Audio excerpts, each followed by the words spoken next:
Estamos con Kenia Ramírez de Odontóloga, la odontóloga, que hace tiempo ya nos había abandonado. Ella decidió no estar con nosotros. Y ustedes saben que yo no tengo que hacer nada. Yo le digo, usted puede, no siempre me manda otra gente, porque ella no quería estar con nosotros. Pero ya la tenemos, la secuestramos esta tarde. Y hoy vamos a hablar sobre la importancia de la historia clínica en los pacientes que van a dentista. Buenas tardes, doctora. Buenas tardes, don Julio. Buenas tardes a todo el público que nos observa vía internet y muy buenas tardes a todo el público que nos escucha por la radio. Pero eso de que yo no quería, no lo comparto.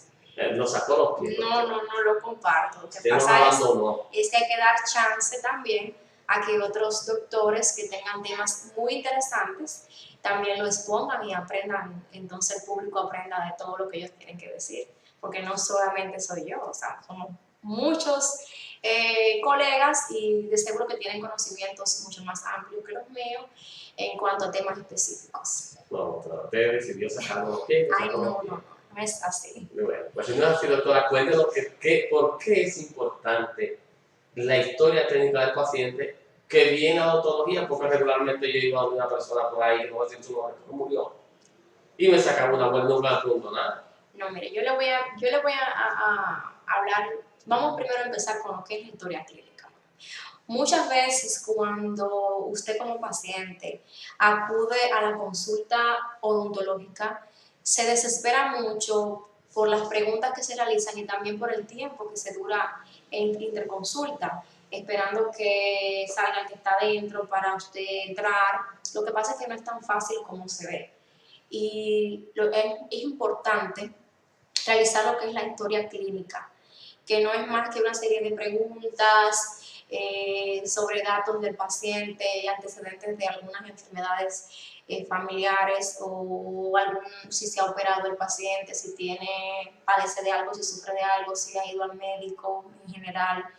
Una serie de preguntas, hasta el estado civil, para que ustedes entiendan, o sea, muchas preguntas y se hacen con un fin específico. Muchas veces se le preguntan al paciente cuando está en consulta, ¿usted padece de esto? ¿Cuántos hijos usted tiene? ¿O se ha operado alguna vez? Y preguntan, pero yo lo que me quiero hacer es una limpieza. Para hacerme una limpieza o profilaxis hay que hacerme tantas preguntas. Exacto. ¿Por qué tiene que saber usted si soy casado o no, por ejemplo, para hacer una profilaxis? Bueno, muy importante, si una persona es casada o no, usted tiene que tomar, va a tener un dato que va a entender el tipo de, me hizo una pregunta que no es media confidencial la respuesta, pero vamos a ver cómo la disfrazamos. Vamos a ver cómo la disfrazamos. Bueno, cuando una persona es casada, tiene una vida activa, pero se supone que es únicamente con una persona, pero cuando una persona es soltera, vamos a decir, porque sabe que existe en su caso. Hay casos y casos. Exacto, pero cuando una persona es soltera y en una edad más o menos usted conoce la edad y cómo está la cosa hoy en día, usted ya sabe si esa persona no tiene como una estabilidad. Entonces, en cuanto a eso, entonces usted va a saber qué tipo de barreras o qué tipo de protección usted tendrá que emplear a la hora de una consulta odontológica o un procedimiento odontológico en cuanto a ambas personas. Okay. También es muy importante saber si es casado o si es soltero, porque si es casado, usted también le puede decir, tráigame a la esposa. No, pero el tema de casado soltero, yo creo que usted como que tiene cierto así recelo de decir lo que pasa es que ella no lo va a decir porque no le permite esa corrupción.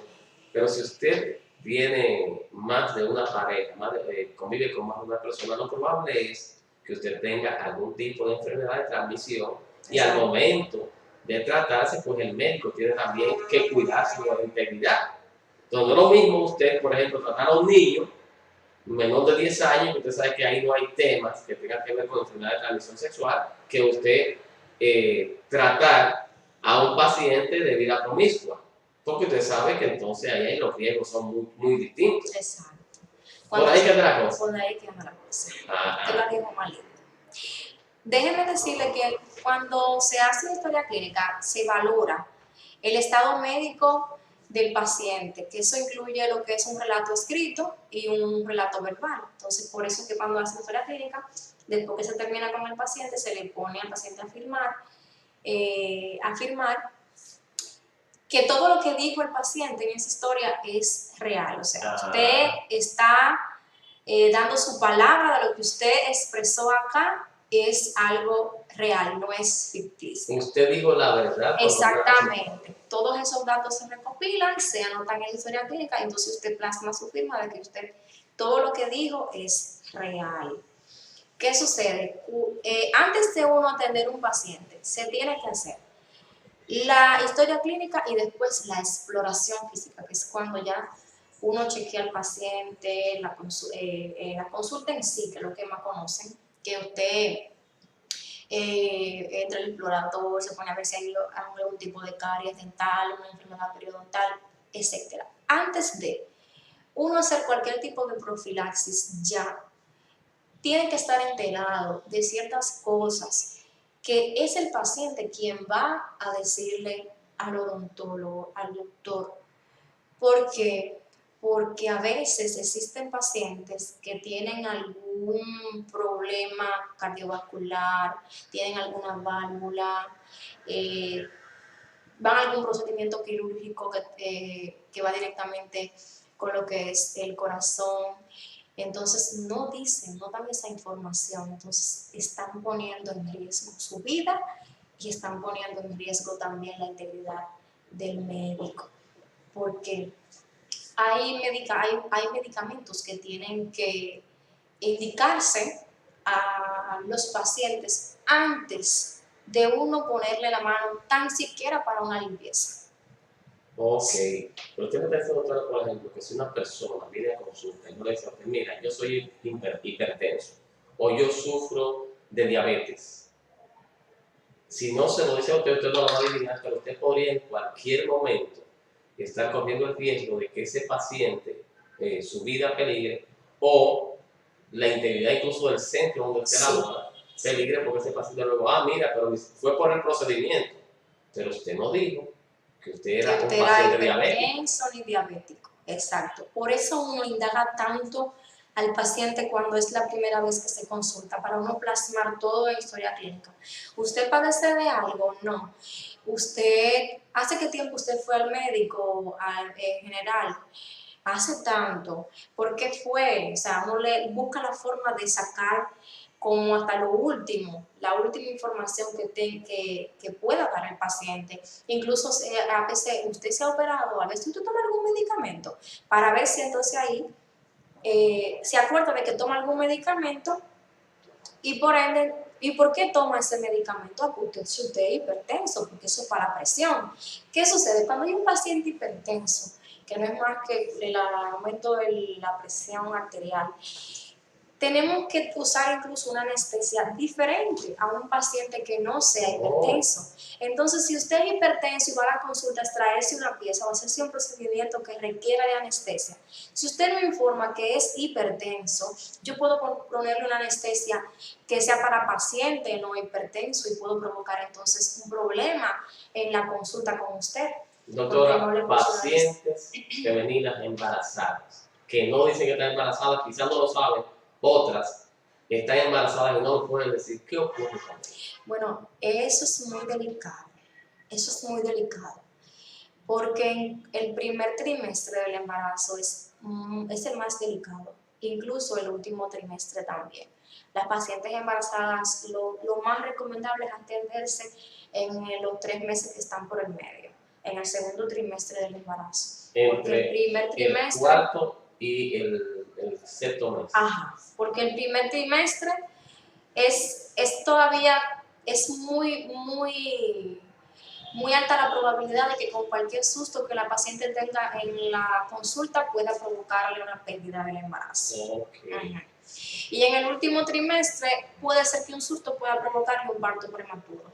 Entonces, hay que tener mucho cuidado con una paciente embarazada. Por eso también es importante que si usted va a consulta y está embarazada o sospecha de embarazo, si tiene algún retraso, se lo comunique al odontólogo. Okay. Incluso nosotros hacemos la pregunta, Okay. pero si hacen las cosas más fáciles y se lo comunican, entonces es mucho mejor para nosotros dar un servicio más seguro a lo que es el paciente. Doctora, los casos de enfermedades de transmisión sexual que no de contacto sexual, sino de transmisión sexual, que son a través de flujos. La saliva es un flujo importante en el ser humano, ese es el más importante. Entonces, muchas veces viene a consultar, pero no le dice, no le quiere, da vergüenza decirle a su doctora, mire, yo tengo esta condición, se me detectó esto. ¿Qué puede ocasionar en un paciente o en un doctor? Muchas cosas, porque fíjese un ejemplo de lo que es, vamos a ir a la hepatitis B, un ejemplo. La hepatitis B se contagia simplemente con la saliva. Sí. Nosotros nos exponemos mucho a trabajar con saliva. Entonces, porque usted diga que usted tenga hepatitis B, yo no le voy a decir, no, yo no le voy a dar servicio. Mentira. Se lo voy a dar igual que cualquier otra persona. Ahora bien, usted me está diciendo a mí que tengo que tomar medidas de precaución mucho más altas. Por eso lo que hacemos es que ya tenemos como regla enfocarnos en que es no hacerlo con todo el mundo igual, estándar. Okay. Porque para uno curarse en salud, un paciente que tenga hepatitis B no puede verse con la consulta llena, ni puede verse al inicio de la consulta, tiene que ser al final de la consulta o cuando haya menos consulta. Entonces, si me dan esa información, es más fácil para mí ubicar la cita del paciente un día que nada más sea ese paciente en específico o que sea al final, la hora del final. Entonces, eso me ayuda a prevenir que otros pacientes adquieran lo que es el virus. Y también me ayuda a que yo me cuide como profesional y también cuide al paciente que tengo sentado en el sillón. Entonces es muy importante que digan toda la información, porque uno como médico no va a rechazar, no va a decir, no, yo no le voy a dar el servicio, no. Eso es mentira, se le va a dar el servicio con el mismo amor que se le da a cualquier persona, porque somos todos seres humanos. Ahora lo que hay que es sincerarse con el médico y decir las cosas tal cual como son. Doctora, otras enfermedades, por ejemplo, en la tarde de hoy estamos conversando con Wellington, que nos está hablando sobre las enfermedades de transmisión sexual precisamente, toda esta cantidad inmensa que hay. Y él nos hablaba sobre el virus del papiloma humano, que también se puede contagiar Sí. a través de la saliva. Sí. Entonces, una persona con una condición de esta que usted no la va a detectar de repente, como médico, ningún dentista de repente, así un odontólogo lo va a detectar. El paciente tiene la obligación de informar al médico o sencillamente es opcional. Entiendo que es una obligación. Es una obligación, es un deber. Es un deber del paciente, como lo he dicho, a sincerarse con el médico, porque cualquier cosa que suceda en el sillón, entonces uno no tiene manejo porque uno desconoce lo que está pasando con ese paciente.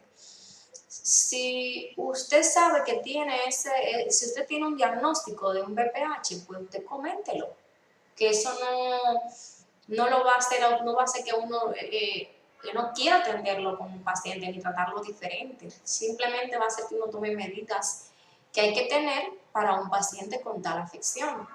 Un paciente con VIH, comuníquelo.